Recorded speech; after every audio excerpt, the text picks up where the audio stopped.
आप सभी को राज बहादुर सिंह का नमस्कार। आज का जो हमारा टॉपिक है वो है कंपोजिट सीमेंट के ऊपर। मार्केट में अभी जो हमारा नया सीमेंट आया है कंपोजिट सीमेंट, उसके क्या बेनिफिट्स हैं और वो कहाँ कहाँ हम लोग यूज़ करते हैं। पहले हम लोग जैसे OPC, PPC, PSC cement generally use करते थे। अभी मार्केट में चौथा सीमेंट आ गया कंपोजिट सीमेंट। यदि सरल भाषा में समझाया जाए तो पीपीसी और पीएससी सीमेंट को मर्ज करके ही बनाया गया है कंपोजिट सीमेंट। तो हम आपको बताने की कोशिश कर रहे हैं। पहले हम लोगों का पीपीसी, ओपीसी और पीएससी था, अभी एक नया क्या हो गया, कंपोजिट सीमेंट चौथा।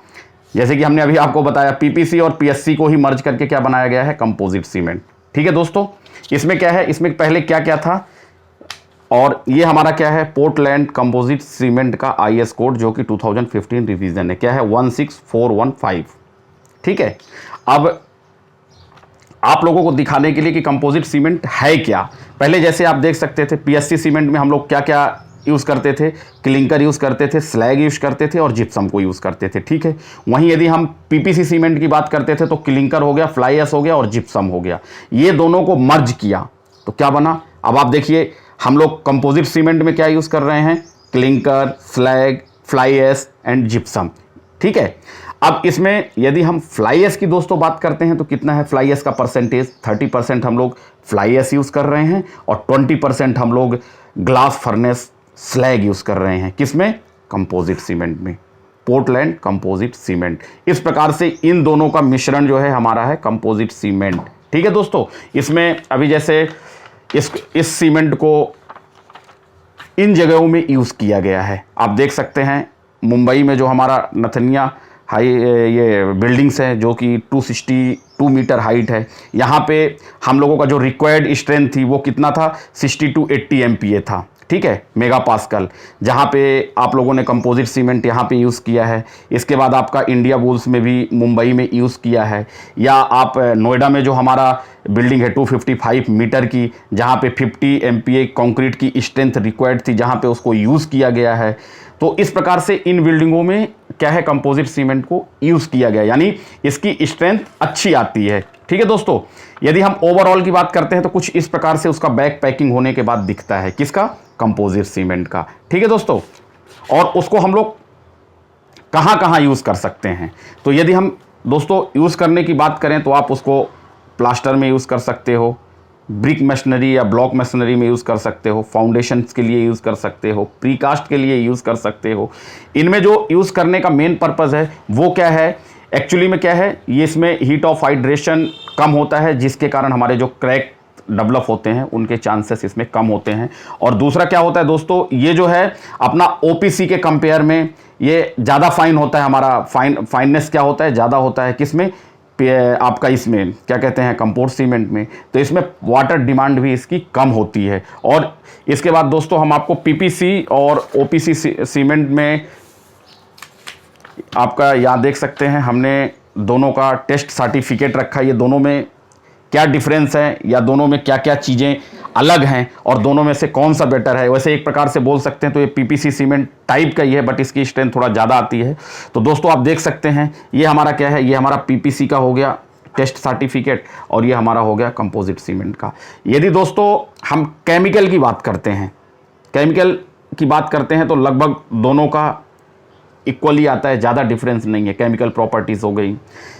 और इसके बाद यदि हम इनका फाइननेस की भी बात करते हैं दोस्तों तो लगभग दोनों का इक्वली आ रहा है। ठीक है, नियरेस्ट ही एक दूसरे का आ रहा है। यदि हम इसके सेटिंग टाइम की बात करते हैं, इनिशियल सेटिंग टाइम की यदि बात करते हैं तो आप देख सकते हैं हमारा पीपीसी में 125 मिनट आ रहा है, और यदि यही हम कंपोज सीमेंट की बात कर रहे हैं, कंपोजिट सीमेंट, तो हमारा कितना आ रहा है, ये लगभग आपका 120 मिनट आ रहा है। तो लगभग नियरेस्ट दोनों की प्रॉपर्टी आ रही हैं। फाइनल सेटिंग टाइम इसका 190 है और इसका 185 है। दोस्तों इसमें जो मेन इंपॉर्टेंट है वो है कंप्रेसिव स्ट्रेंथ। यदि हम इसके इनिशियल स्ट्रेंथ, जैसे हमने आपको बताया, इनिशियल स्ट्रेंथ की बात करते हैं तो इसमें क्या है, कंपेयर द कंपोजिट सीमेंट में पीपीसी में ज़्यादा है। ठीक है, 7 डेज़ की यदि आप बात करते हो तो 7 डेज़ में आप देखो 36.9 है और यहाँ पे 37 है। और यदि 28 डेज़ की बात करते हैं तो आपका पीपीसी में कितना है, 57 है और इसमें कितना है, 60.3 है। दोस्तों मेन क्या है, यदि आप कंपोजिट सीमेंट की बात करते हैं तो इसमें क्या है, हमारा 20 डेज के बाद क्या होता है, पीपीसी से ज़्यादा स्ट्रेंथ हमारी कंपोजिट सीमेंट में आती है। ठीक है, यदि हम इसका जो स्ट्रेंथ है ये 90 डेज तक इंक्रीज होती रहती है। कितना डेज तक? 90 डेज तक। और यदि 90 डेज के बाद हम पीपीसी और कंपोजिट सीमेंट के स्ट्रेंथ की बात करते हैं दोस्तों, तो दोनों में 5 to 10% कंपोजिट सीमेंट की स्ट्रेंथ ज़्यादा आती है कंपेयर टू पीपीसी। दोस्तों आप जैसे देख सकते हैं, इसमें ऑलरेडी जो हमारा टेस्ट रिपोर्ट है, इसमें आपका आईएस कोड दोनों का मार्किंग किया हुआ है ऊपर में, दोनों टेस्ट रिपोर्ट के ऊपर। और पीपीसी जो हमारा है, यहाँ आप देख सकते हैं ये फ्लाई एस बेस है, यहाँ पे हमारा ओनली फ्लाई एस यूज़ किया गया है, जिसमें आपका 15% मिनिमम है और 35% मैक्सिमम है। वहीं पे आप देख सकते हैं कि इसमें क्या है, हमारा स्लैग सीमेंट यूज़ किया गया, स्लैग और पीपीसी दोनों यूज़ किए हैं हम लोग।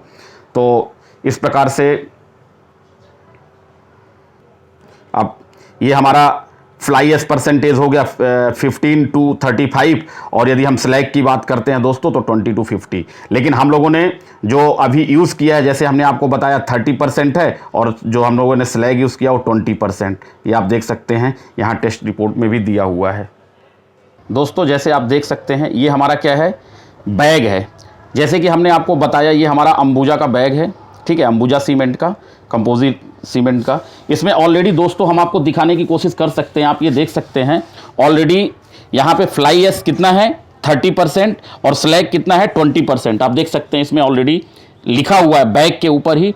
और ये हमारा आईएस कोड हो गया, जैसे कि हमने आपको बताया था 16415 रिवीजन 2015 है। और दोस्तों ये आप देख सकते हैं यहाँ पे ऑलरेडी ये मेंशन किया है आपका कंपोजिट सीमेंट का जो हमारा बैग है। तो दोस्तों से यदि हम पीपीसी और आपका कंपोजिट सीमेंट की बात करें तो इसमें क्या है, केमिकल प्रॉपर्टीज़ लगभग सेम ही हैं। लेकिन इसमें हम फ्लाई एस, यदि पीपीसी की बात करते हैं तो हम लोग क्या करते थे, ओनली फ्लाई एस यूज़ करते थे। लेकिन कंपोजिट सीमेंट की बात करें तो फ्लाई एस और स्लैग दोनों को मिक्स कर रहे हैं, जिसके कारण जो हमारी स्ट्रेंथ है वो पीपीसी के कंपेयर में जो हमारी कंपोजिट सीमेंट है इसमें ज़्यादा आती है। आप 90 डेज तक इसमें क्या है, स्ट्रेंथ इंक्रीज होती रहती है। इसलिए यदि हम स्ट्रेंथ की बात करते हैं तो कहीं ना कहीं कंपोजिट सीमेंट जो हमारा होता है पीपीसी के मुकाबले ज़्यादा देता है। और हीट ऑफ हाइड्रेशन के कारण, जैसे हमने आपको बताया कि इसमें हीट ऑफ हाइड्रेशन कम होता है, जिसके कारण इसमें क्रैक आने के चांसेस भी कम हैं। तो आप लोग जो भी मार्केट में अभी ये सीमेंट आ रहा है तो आप एज अ पीपीसी ही है, बट इसमें स्ट्रेंथ जो है पीपीसी के मुकाबले ज़्यादा आती है, तो आप इसको यूज़ कर सकते हो इजली वे में। तो इस प्रकार से जैसे कि हमने अभी आपको पीपीसी और कंपोजिट सीमेंट का टेस्ट सर्टिफिकेट भी कंपेयर करके बताया। आशा करते हैं हमारे द्वारा दी गई जानकारी आप लोगों को ज़रूर समझ में आई होगी और अच्छी लगी होगी। अच्छी लगी है तो इस इन्फॉर्मेशन को अपने दोस्तों के साथ ज़रूर शेयर करिए। थैंक यू दोस्तों।